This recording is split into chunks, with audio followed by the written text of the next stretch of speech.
Okay, it's now 9:11 a.m. and we are now in Naga. Papasok tayo sa city proper ng Naga.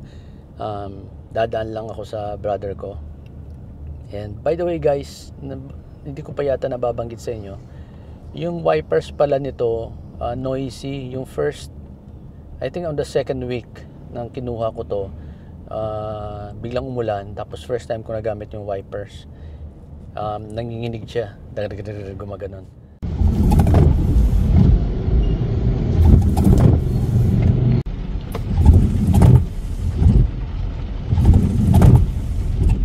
Tapos nireport ko agad sa sa agent natin, kay Sean, and binanggit niya kay Sir Ramir. Recommendation ni Sir Ramir, linisin daw muna yung windshield kasi baka may mga acid rain lang, madumi. And yun yung nagkakos ng vibration.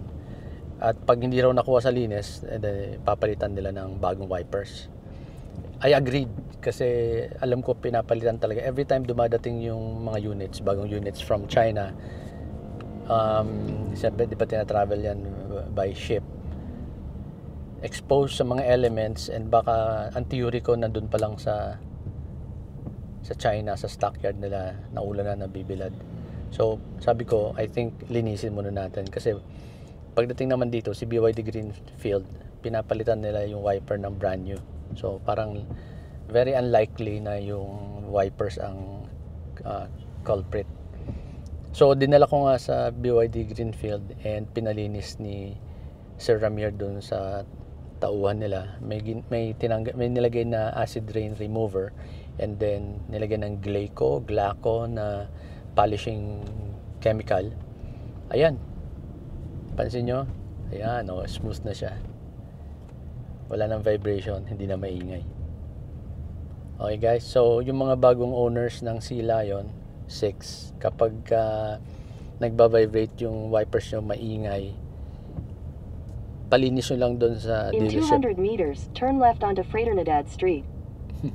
So kapag na-experience yung ganon, ibalik nyo lang sa dealership nyo and sabihin nyo ipalinis lang yung yung windshield. Kamo yun ang ginawa ni yun ang ginawa Turn ni left onto Fraternidad Street, then turn right onto Biagnab Auto. Okay.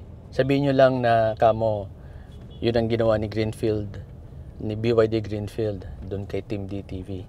Kasi baka papalitan agad yung wiper tapos ganun pa rin ang problema nyo. Please do not forget to follow our social media accounts. We are on YouTube, Facebook page, Instagram, and TikTok.